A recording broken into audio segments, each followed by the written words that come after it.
Quantos acharam, diga amém. E descer a palavra do Senhor. Porque eu recebi do Senhor, o que também vos ensinei, que o Senhor Jesus na noite foi traído, tomou pão, e tendo dado graças, o partiu e disse: tomai e comei. Isto é o meu corpo que é partido por vós. Fazei isto em memória de mim. Semelhantemente, também depois de cear, tomou o cálice, dizendo: este cálice é o novo testamento do meu sangue. Fazei todas as vezes que beberdes em memória de mim. Porque todas as vezes que comerdes pão e beberdes de cálice, anunciais a morte do Senhor, até que venha. Diga assim nessa noite: Maranata, ora vem, Senhor Jesus. Aleluia. Maranata, ora vem, Senhor Jesus. Estamos hoje nesse momento maravilhoso aqui de ceia. É um momento mensal. Muitas igrejas, algumas igrejas, como nós falamos hoje na escola bíblica, celebram a ceia talvez 2 vezes por mês. Tem igreja que tem todo domingo. Né? A Melissa está lá na Itália, fala: pai, então a igreja que eu estou frequentando aqui tem ceia todo domingo. Todo domingo tem ceia. Interessante, né? Todo domingo tem ceia. Mas tem outras que celebram uma vez por mês. A Bíblia não estipula quantos dias do mês você tem que fazer a ceia. Fica à vontade. Tem igreja que faz 2 meses, inclusive. Tá? Tem igreja que faz 2 meses, vai para um sítio com todo mundo, que é um desejo que eu tenho na minha vida, né? A gente ir para um sítio, celebrar ali, o dia inteiro lá. Fizemos isso algumas vezes aqui, né? Nossa igreja, né? Aqui no sítio pertinho, aqui, quando nós batizamos alguns irmãos. Isso é algo maravilhoso. Mas a Bíblia, irmãos, ela tem algumas classificações para a ceia. E esse texto é um texto instrutivo, onde o apóstolo Paulo, ele pormenoriza aqui, e ele coloca aqui como deve ser feito e celebrado a ceia do Senhor Jesus Cristo. E um ponto interessante que ele coloca aqui, irmãos, que eu quero falar nesta noite, por isso nós falamos Maranata, ora vem, Senhor Jesus, é que ele diz que todas as vezes que comer este pão e beber este cálice, anunciais a morte do Senhor até que ele venha. Até que ele venha. Irmãos, as coisas estão tão difíceis hoje que a gente precisa dizer: Senhor, vem buscar a tua igreja. Vem buscar a tua igreja. Todas as vezes que você orar, que você tiver o seu momento devocional com Deus, ore: Senhor, Maranata, vem buscar a tua igreja. Que haverá momentos, irmãos, como já está acontecendo, em que muitos não vão suportar as lutas, as dificuldades, os problemas que nós estamos passando. Você olha de um lado para o outro, é tanta coisa acontecendo, irmãos, assim que você fica assim abismado, né, Verônica? Você fica: meu Deus, como é que isso pode acontecer? Como é que pode isso? Como é que pode ser aquilo? Você fica assim, atônito muitas vezes, questionando. Seu próprio cérebro começa, irmãos, a questionar. Ainda mais que a internet hoje, ela te dá uma certa ansiedade. Estava pesquisando esses dias, porque alto índice de ansiedade é porque o seu cérebro ele não consegue parar. Não é bom você ficar o dia inteiro no celular. Vê, irmão? Não é bom. Você vai desenvolver ansiedade, como eu estou te falando. Tá? Você tem que parar um pouco. A psicologia, está aí, a pastora Denise sabe disso, está descobrindo que o alto índice de ansiedade hoje em dia é as pessoas que estão direto ligadas no celular. Por quê? O cérebro ele precisa dar um tempo para refrescar. O cérebro precisa dar uma paradinha. Então, quando a gente está ali muito tempo, tem gente que fica muito tempo, é um problema. Primeiro que a criança, né, com a idade até 12 anos de idade aproximadamente, 12 anos, 10 anos, no máximo 3 horas por dia. Segundo eles colocam, no máximo, muito tempo no celular. Você tem dispositivo que você pode colocar para você poder até saber o que teu filho está acessando. Tá? Existem programas que você pode acessar e você pode ver. Tá? Dessa forma assim. Então, querido, hoje nós estamos olhando para um lado, olhando para o outro, você vê tantas coisas acontecendo, você fala: Senhor, vem buscar a tua igreja. Senhor, vem buscar o teu povo. Os dias são difíceis, irmão. E a Bíblia diz que nos últimos tempos nós teremos dias o quê? Trabalhosos. Dias trabalhosos. Exatamente isso está acontecendo. E com essa guerra agora, estourando o Irã, Estados Unidos contra o Irã, né? Não sabemos nem como vai ficar o preço do petróleo. Já subiu $20, e era 60, já subiu 25, já está em 85. Nós não sabemos como é que vai ficar. Então, querido, todo dia, quando você orar, você dobrar o seu joelho, ou você ao deitar, ou você ao meditar na palavra de Deus, diga: Senhor, vem buscar a tua igreja. Vem buscar a tua igreja, Senhor. Maranata, ora vem, Senhor Jesus. Hoje é um dia de ceia, um dia onde nós vamos anunciar a morte do Senhor até que Ele venha. Quando você estiver participando da ceia do Senhor, você começa a dizer: Senhor, vem buscar o teu povo, vem buscar a tua igreja. Amém ou não amém, irmãos? Glória a Deus. A ceia, irmãos, é a memória do sacrifício de Cristo. Quando participamos da ceia, meus queridos, nós nos lembramos do que Jesus fez na cruz por nós. A ceia é um ato memorial, onde você vai se lembrar do sacrifício do Senhor Jesus Cristo. Quando eu disse essa mesa aqui, elogiando a irmã Rosane, mesa linda, que aqui você pode pregar vários tipos de mensagem, né? É uma mesa inspirativa, não podemos dizer assim, vai te inspirar, viu, irmã? Onde você vai pregar aqui vários tipos de mensagem. Então nós vamos ver nessa noite que a ceia é uma memória do sacrifício de Cristo, morrendo na cruz do Calvário por nós. Quando nós participamos da ceia, nós lembramos do que Cristo fez na cruz do Calvário. Então é importante que de vez em quando o pastor venha pregar no dia de ceia, né, e falar alguns detalhezinhos da ceia. Por exemplo, quando você estiver participando da ceia, você se lembra da cruz do Calvário de Cristo, do sacrifício que Ele fez na cruz do Calvário por você. Se lembra do que o Senhor fez por você ali naquele momento, aquela rua onde Ele passou, né, as chibatadas que Ele levou, né, as torturas que Ele teve, as cusparadas que Ele teve, né, ali a tortura que Ele teve, a humilhação que Ele teve, as bofetadas que Ele teve, as chicotadas que Jesus teve. Isso é importante para nós, irmãos. Tem que poder meditar e valorizar este momento. Quando nós começamos a valorizar o que Jesus sofreu na cruz do Calvário, nós não vamos deixar de vir mais a casa de Deus no dia, principalmente no dia de ceia. Valorizar o que Deus fez por nós. Então a ceia, irmãos, ela é a memória do sacrifício de Cristo por nós, né? E quando nos lembramos disso, que Jesus fez na cruz, nós começamos então a refletir o grande sacrifício que o Senhor fez por cada um de nós. Irmãos, diga assim comigo, eu não mereci esse sacrifício. Fale isso, irmão, nessa noite. Eu não mereci esse sacrifício. Nós não merecemos sacrifício, irmãos. Nós não merecíamos Jesus morrer por nós aqui no Calvário. Ele veio por amor. Veio por amor. A Bíblia diz que Ele saiu das ruas de ouro lá de cima. Que nós vamos chegar lá um dia. Ele saiu lá daquelas ruas maravilhosas, rio de cristal, pedras preciosas, e veio até a terra para morrer o sacrifício por nós, para que nós tivéssemos hoje acesso a Deus. Acesso a Deus. Foi um plano arquitetado desde a fundação do mundo, lá de trás. Quando o homem caiu, o Senhor veio e começou a montar essa estrutura, esse planejamento para que nós pudéssemos um dia ter o Senhor Jesus como nosso Salvador. Então, queridos, a ceia, ela nos faz lembrar do sacrifício de Jesus Cristo na cruz do Calvário.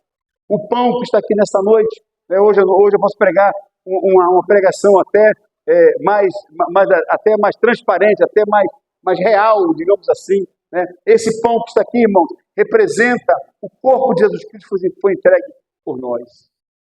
Por que pão, irmãos? Eu estava analisando, por que pão?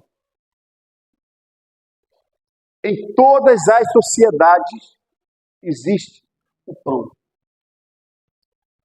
O pão é alimento básico.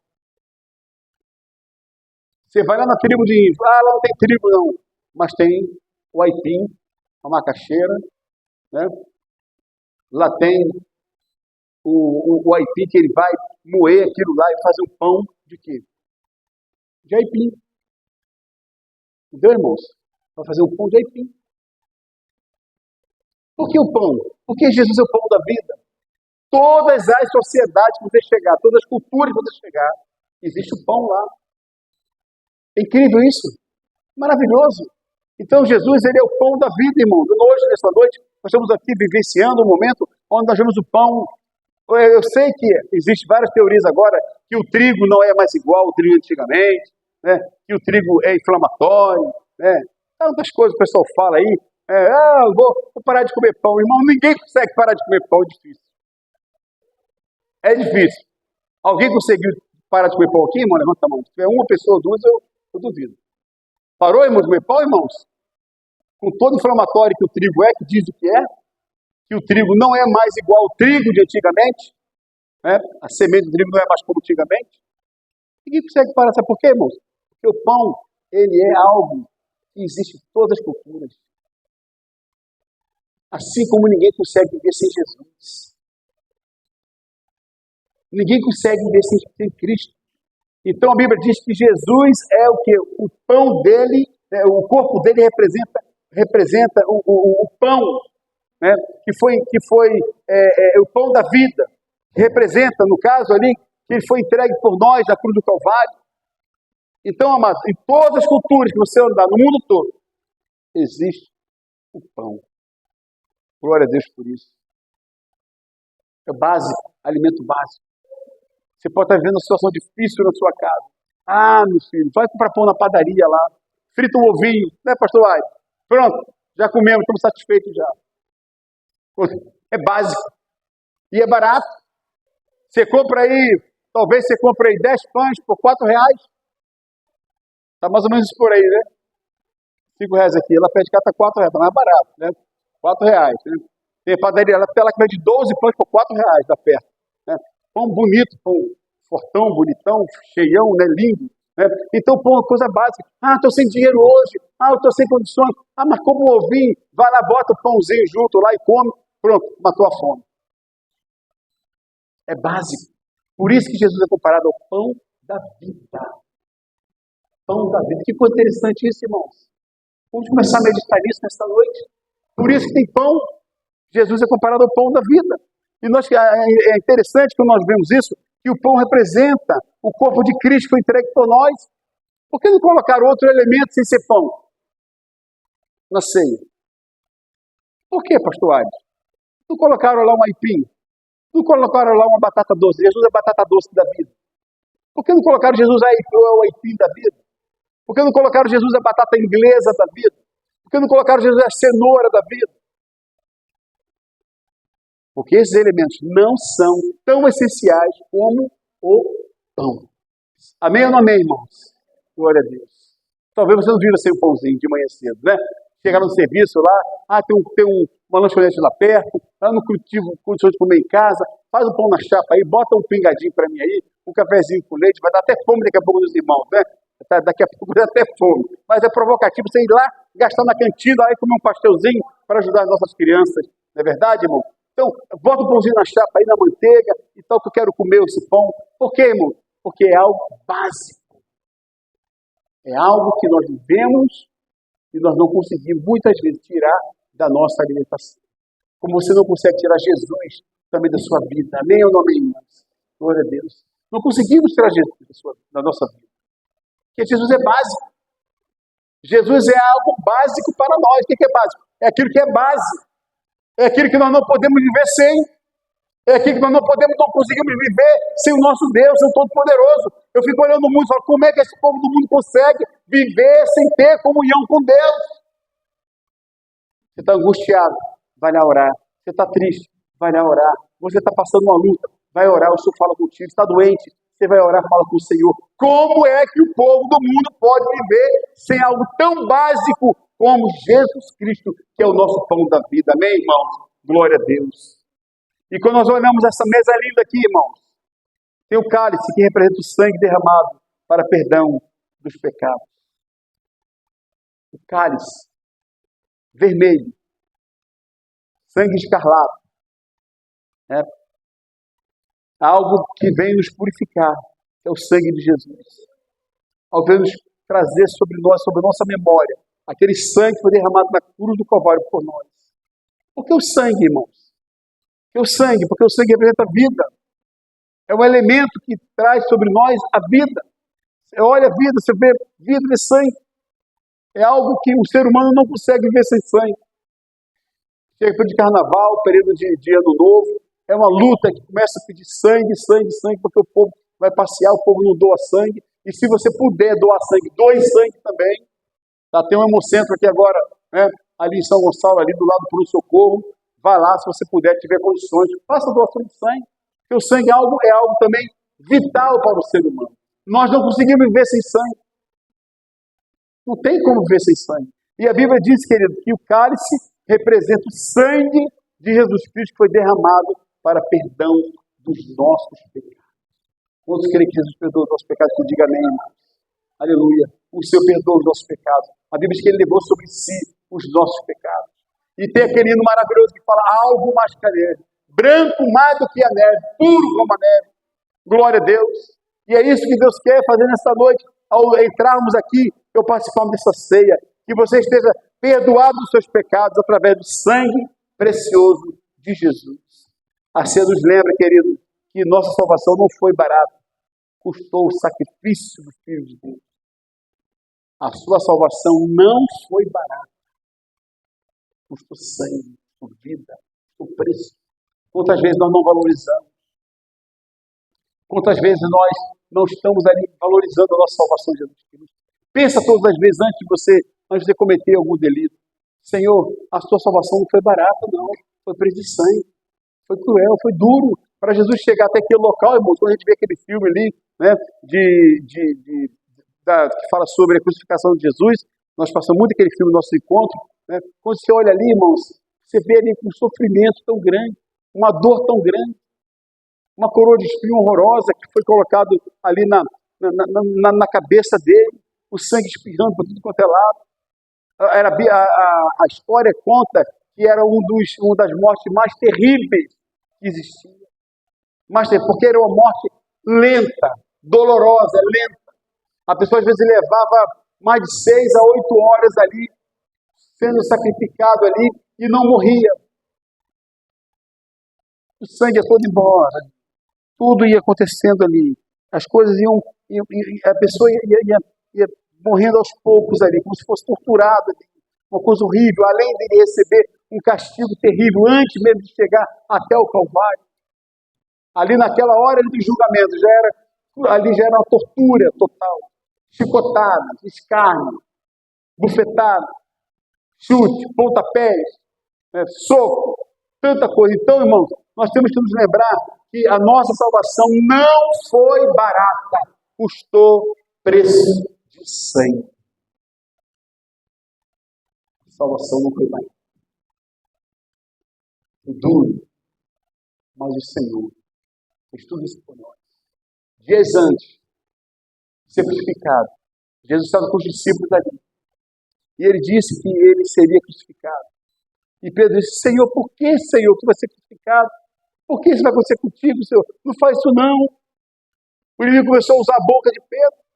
E ele disse, quando Jesus sentiu que Pedro estava falando ali algo contra ali a intenção de Deus para que Jesus fosse para o Calvário, Jesus disse, passa para trás de mim, Satanás.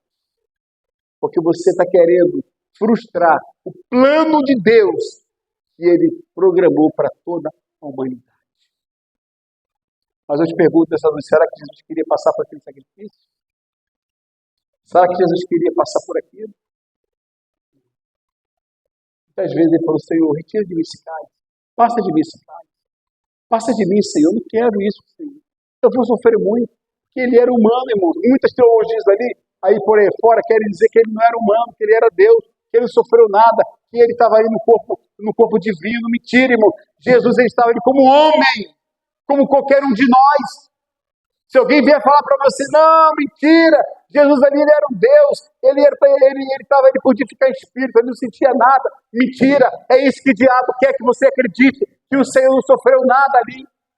O diabo quer que você pense, o Senhor estava ali como um ser divino, como um ser espiritualizado, ele não sentiu nada. Mentira, irmão. O Senhor sentiu-se muitas dores ali. Tanto é que a Bíblia diz que quando ele foi para o Gólgota, a Bíblia diz que ele suou, o suor dele saía como sangue.